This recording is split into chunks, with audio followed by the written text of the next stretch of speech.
पंच पर्व की इस परंपरा में आप सभी का बहुत स्वागत है, बहुत अभिनंदन है। और जो पांच पर्व दीप पर्व पर आते हैं, दीपावली में आते हैं, कार्तिक मास में आते हैं, इनकी महत्ता पर आज आपसे चर्चा करते हैं। इस पंच पर्व की शुरुआत होती है धनतेरस से। धनतेरस की आप सबको बहुत बहुत बधाइयाँ, बहुत शुभकामनाएँ। आपके जीवन में धन की प्रचुर मात्रा हो, आपकी जितनी ज़रूरतें हैं वो सब पूरी होती रहें, और आपके जो दायित्व हैं, आपके जो जिम्मेदारियां हैं, उनको आप ठीक से पूरा कर सकें। तो धन का होना भी अच्छा रहता है, और फिर लगता है कि हमें धन ठीक ढंग से मिल गया तो हमारा जीवन भी उसमें हमें चरितार्थ और बेहद लगता है। तो धनतेरस पर आप प्राचीन समय से परंपरा रही है कि हम कुछ नई चीज़ों का क्रय विक्रय करें। पुराने बर्तनों का हमारे शास्त्रों में दान लिखा है कि पुराने बर्तन ज़रूरतमंद लोगों को आप दान में दे दें, या उनको किसी न किसी रूप में मदद करें, या अपने घर में जो श्री वृद्धि आप करना चाहते हैं बर्तनों की, तो नए बर्तनों की खरीद धनतेरस पर हम करते हैं। सभी लोग इस बात को जानते हैं, तो आप वो कर सकते हैं। कोई ना कोई चीज़ अगर चांदी की खरीद सकें तो बहुत उत्तम माना गया है। कोई बर्तन भी चांदी का ले सकें तो बहुत अच्छा है। हमारे वर्ष अगर ये एक प्रण करें कि हम चांदी का कुछ ना कुछ खरीदेंगे, कुछ ना कुछ परचेज करेंगे, तो आपके घर में सुख समृद्धि बढ़ती जाती है, धन संपदा बढ़ती जाती है, और उस बहाने कुछ ना कुछ संग्रह भी हो जाता है। हमारे जितने लोग हमारे साथ संबद्ध हैं, प्राय हम सभी से बोलते हैं कि हर वर्ष आप एक 100 ग्राम का चांदी का एक सिक्का ले लें, और वो आप अपने पास रख लें। उसमें प्योरिटी का ध्यान रखें।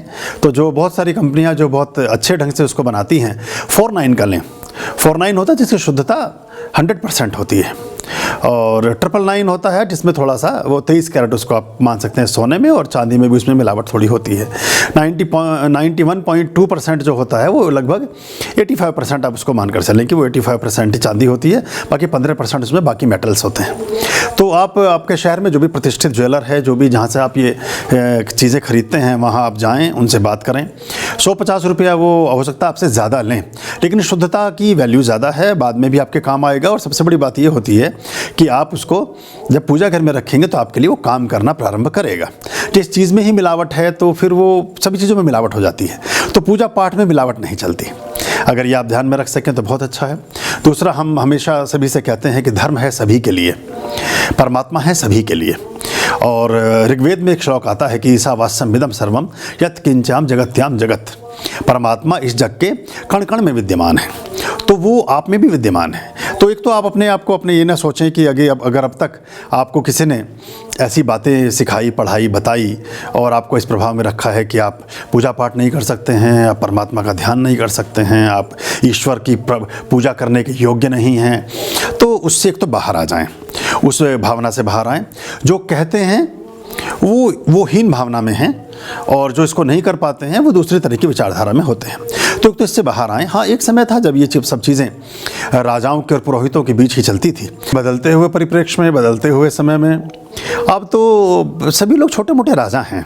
देखिए, कौन था राजा जिसको गजकेसरी योग था? गजकेसरी क्या था? जिसके दरवाजे पर हाथी बनता हो। हाथी कितने का आता है आज? 5 से 7 लाख रुपए का आता है। तो 5 से 7 लाख रुपए की गाड़ियां तो सभी के दरवाजों पर बंधी हुई हैं। 5 से 7 लाख के तो हाथी सभी के घरों में हैं। और लगभग जितना उस ज़माने में, जब हमारे शास्त्रों में उन चीज़ों की गणना की गई, जितना उस ज़माने में वो हाथी राशन खाता था, जितने पैसे का, उतने पैसे का आज आपकी गाड़ियाँ तेल पी जाती हैं। तो छोटे मोटे राजा तो आप सब हैं। तो आप अपने उस जो आपका एक अपना साम्राज्य है, जो आपका अपना एक आपका सौभाग्य है, उसको उदित करना चाहिए। और मैं मानता हूँ कि हमारा जो प्रयास है वो यही है कि हर घर घर तक धर्म की सही व्याख्या पहुँचे, हर जन जन तक परमात्मा की प्रेरणा पहुँचे, और हर जन के कदम परमात्मा के देवालय तक पहुँचें। और आपके हर घर में जब शुभत्व का और ईश्वरी तत्वों का वास होगा, और आपके हृदय में परमात्मा का वास होगा, तो ये धरती, ये वसुधा, ये स्वर्ग सरीखी होगी, और फिर बहुत अच्छा हमारा जीवन होगा, और हम बहुत सारी समस्याओं से सदा सर्वदा पृथक रहेंगे। वो समस्याएं फिर हमें परेशान नहीं करेंगी, हमारा जीवन अच्छा दिव्य भव्य हो जाएगा। तो आपके जीवन में व्यसनों से मुक्ति हो, आप छोटे छोटे विकारों से बचे रहें। विकार हम क्यों करते हैं? विकार हम करते हैं तब जब हमें लगता है कि हमारा जीवन किसी न किसी रूप से ऐसा है जो हम उसको स्वीकार नहीं करते, तो विकार पैदा होते हैं। जहाँ अस्वीकार होता है वहाँ विकार पैदा होने लगते हैं, तो उनसे बचें। त्यौहार हमें इस बात की प्रेरणा भी देते हैं। तो आप चांदी का सिक्का खरीदें तो शुद्ध खरीदें, क्योंकि चांदी के ऐसे भी सिक्के हैं जिनकी कीमत बाजार में 3, 4, 5 और 10 रुपये से ज़्यादा नहीं होती है, और वो कई सौ रुपये की बिकते हैं। वो सिर्फ हम लालच में ले लेते हैं कि हमें आधे दाम पर मिलता है, इस पर मिलता नहीं लेना चाहिए, वो सब गिलट ही होता है, उससे बचिए। शुद्ध चांदी का सिक्का लेने का प्रयास करें। और कई सारी कंपनियां हैं, भारत सरकार की भी कंपनी है जो इसको बनाती हैं, उनसे लें। कुछ बैंक भी हैं जो बनाते हैं, उनसे लें। तो हिरण्यवर्णा हरणिम स्वर्ण रजत सृजाम, जो सबसे पहला मंत्र आता है श्री सूक्त का, वो यही है कि जहाँ पर सोने और चांदी का वास होता है वहाँ लक्ष्मी सदैव विराजती हैं, वहाँ लक्ष्मी सदा सर्वदा रहती हैं। तो आप ये कर लें। और धनतेरस का एक उपाय हमने कोडियो वाला बताया था, वो आप कर सकते हैं। उसमें कोई भी आदमी उसको कर सकता है, उसमें कोई दो राय नहीं है। नए बर्तन खरीद लेंगे आप, नया सिक्का खरीद लेंगे, नए वस्त्र खरीद सकते हैं। और भी अच्छी बात इसमें एक और होती है कि आप एक काम शुरू करें जो हमने कुछ वर्षों से शुरू कराया था। हम प्राय दीपावली पर मिष्ठान का वितरण करते हैं। मिठाइयों से बचें, मिठाइयों से बचें। एक तो हो क्या रहा है, मिठाइयों में चीनी का, सैक्रीन का, इस तरह की चीज़ों का प्रयोग होता है और तल करके और इस तरह से वो मिठाइयाँ बनती हैं। तो मिठाइयों से बचें, मिठाइयाँ बांटने से बचें, मिठाइयाँ खरीदने से भी बचें। थोड़ा सुनकर के आपको थोड़ा अचंभा सा लग रहा होगा, लेकिन अब धीरे धीरे प्रयास करेंगे तो जब जागो तब सवेरा। और जो भी कार्य हैं, जो शुभस्ते शीघ्रम, शुभ कार्य को शीघ्र करना चाहिए। तो हमने परंपरा शुरू की थी 5-10 साल पहले, जिसमें एक परंपरा थी कि हम मोमबत्तियों को ना जगाएं और हम सिर्फ दीपक प्रदीप्त करें। बहुत सारे घरों में वो शुरू हो गया है, बहुत सारे लोगों के समाज में उसको उन्होंने अच्छे से स्वीकार किया है। देखिए, दीपक से आप 1000 दीपक जगा सकते हैं। किसी हैलोजन को भी जलाएंगे, 1000 वाट की बल्ब को जलाएंगे, उसे दूसरा 0 वाट का बल्ब भी नहीं जगा सकेंगे। तो जो दीपक में बात है, उसमें जो तेल प्रदीप्त होता है, उसका अपना एक विधान है, उसका पूरा एक कंसेप्ट है, वो वानस्पतिक है। उसमें जो वो प्रकृति को आप वापस लौटाते हैं उसको, और उससे वो हमारे प्राणवायु को, हमारे फेफड़ों को, हमारे मन को, हमारी आँखों को, हमारे पूरे शरीर को, हमारे 7 चक्रास को अलाइन करता है। तो ये करें। मिठाइयाँ जब बांटने की बात शुरू करें, जो लोग धनतेरस से शुरू हो जाते हैं, मिठाइयाँ उससे पहले खरीदना शुरू कर देते हैं, तो आप एक काम करें, स्टील का एक बर्तन ले लें। आप स्टील का एक भगोना ले लें, एक डोंगा ले लें, छोटे बड़े किसी भी साइज़ का ले लें। ये जिस तरह का एक ढक्कन का ये एक डब्बा ये है हमारे पास, हमने लिया है। और इसमें आप किशमिश भर लें, इसमें छुआरे भर लें, पिन खजूर भर लें, कोई भी ऐसी मीठी चीज़ जो नेचुरली हो, जिसमें कोई मिलावट ना हो, ऐसी चीज़ को आप इसमें रख करके अपने प्रियजनों को इसको फिर अच्छे से रैप करके और इसको आप दे सकते हैं। आपको अगर ज़्यादा मात्रा में देना है तो अच्छे 3-4 डब्बे बना लें। तो एक डब्बे में आप बादाम रखें, एक में आप अखरोट भर लें, एक में आप काजू भर लें, एक में पिस्ता भर लें, जैसा आपको लगता है ये आप करें तो ये आपके लिए बहुत अच्छा होगा। अब इसमें एक बात और होती है, अगर अपनी माता जी को आप देने जा रहे हैं, एक चीज़ और छोटी सी मुझे याद आगे बता देता हूँ। माता जी को देने जा रहे हैं तो काजू भर करके दें। अगर अपने बॉस को देने जाते हैं तो बादाम भर करके दें। अगर अपनी बुआ, मौसी, बहन को दे रहे हैं तो पिस्ता भर करके दें। अगर हर किसी को भी देना चाहते हैं तो किशमिश भर करके दें। ये बहुत शुभत्व को पैदा करेगी। इसके कई सारे प्लस पॉइंट हैं। देखिए, अगर कोई आदमी 10 दिन रख के, 15 दिन रख के, 1 हफ्ता रख कर भी खाना चाहेगा तो कोई दोष नहीं है, ये चीज़ ख़राब नहीं होगी। मिठाइयाँ ख़राब हो जाती हैं, ज़्यादातर मिठाइयाँ इधर से आती हैं, उधर जाती रहती हैं। बहुत बार तो मैंने देखा कि हम उसमें से अपना विजिटिंग कार्ड भी निकालना भूल जाते हैं पुराने वाले का, वो लगा ही चला जाता है। तो फिर वो दूसरों को पता चलता है कि वर्मा जी की मिठाई शर्मा जी की है, शर्मा जी की सक्सेना जी की, और सक्सेना जी का मिश्रा जी के, तो वो बड़ा मुश्किल हो जाता है काम। मिठाइयों से बचें। मिठाइयाँ वैसे भी देखिए क्या हुआ, शुगर कैसे बढ़ा समाज में, जो तेज़ी से शुगर फैल रहा है, जो ये मधुमेह की बीमारी फैल रही है, ये चीनी से होती है। चीनी से बचें। जो भी प्राकृतिक मीठा है उसका इस्तेमाल करें। अगर आप ये नहीं कर सकते हैं तो फ्रूट्स की एक बकेट बनवा लें। ये जो गत्ते के डब्बे आ रहे हैं, उनमें फिर बहुत सारी चीज़ें, वो गत्ता फिर जलाते हैं लोग, वो कूड़ा कचरा इकट्ठा होता चला जाता है, फिर उससे पोल्यूशन की समस्या शुरू होती है। और पोल्यूशन की स्थिति आप देख रहे हैं, मैं बहुत पहले से बोल रहा हूँ इस बारे में। अभी फिर से इस बारे में आपको बताऊँगा मैं कि ये क्यों, हम इसको कैसे बढ़ रहा है और कैसे हम इसको धीरे धीरे नियंत्रित कर सकते हैं, इस पर अलग अंक में बात करेंगे। तो आप कोशिश करें, मिठाइयाँ जो बाजार में हलवाइयों के यहाँ बनती हैं उनसे बचने के प्रयास करें। चॉकलेट वगैरह तो बिल्कुल भी ना लें। देखिए, जो चॉकलेट्स हैं, बहुत सारी चॉकलेट्स में, बहुत सारे केक्स में, केक का बिल्कुल भी इस्तेमाल ना करें। ये सब बासी होते हैं, इनमें मैदा का प्रयोग होता है, इनमें प्रिजर्वेटिव्स डाले जाते हैं। ये कई दिन तक चलाने के लिए इनमें जो प्रिजर्वेटिव डाला जाता है वो उसको प्रिजर्व तो रखता है, लेकिन आपके शरीर में जाने के बाद वो प्रिजर्व ही रहता है, शरीर उसको डाइजेस्ट नहीं करता है, क्योंकि हमारे जो दो तरह के एंजाइम हैं, एक पॉजिटिव है एक नेगेटिव है। तो ये नेगेटिव एंजाइम को भी मार देता है, पॉजिटिव एंजाइम को भी मार देता है, और बस आपका शरीर एक माध्यम भर रहता है कि आपने इंटेक किया, देन आप उसको फिर आप फ्रेश हो गए। तो इसके लिए अपना माध्यम ना बनाए शरीर को, प्राकृतिक मीठा जिन चीज़ों में है उनको ले लें। पिन खजूर ले लें, अनार ले लें, सेब ले लें, जितने तरह के फ्रूट हैं मीठे वो आप ले सकते हैं। उनको मिठाइयों की जगह बांटना शुरू करें, उनको अपने घर में रखना देना शुरू करें, तो ये बहुत अच्छी एक परंपरा का शुरुआत होगी और बहुत सारी समस्याओं का इससे समाधान होगा, और ये कई दिनों तक हम इनको इस्तेमाल कर सकेंगे। अभी मिठाइयाँ आती हैं लेकिन डर ये लगा रहता है कि बर्फ़ी पहले तो बनी वो हफ्ते भर पहले है, फिर जिस तरह से मिलावटें बाज़ारों में चली हैं ये पता नहीं वो कितनी मिलावट की है कि नहीं है।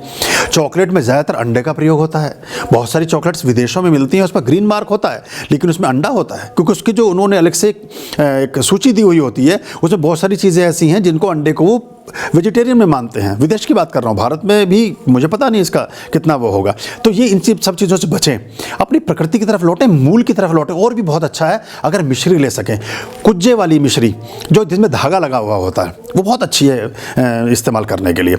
ऐसी चीज़ों का आदान प्रदान करें, उनको बढ़ाएं।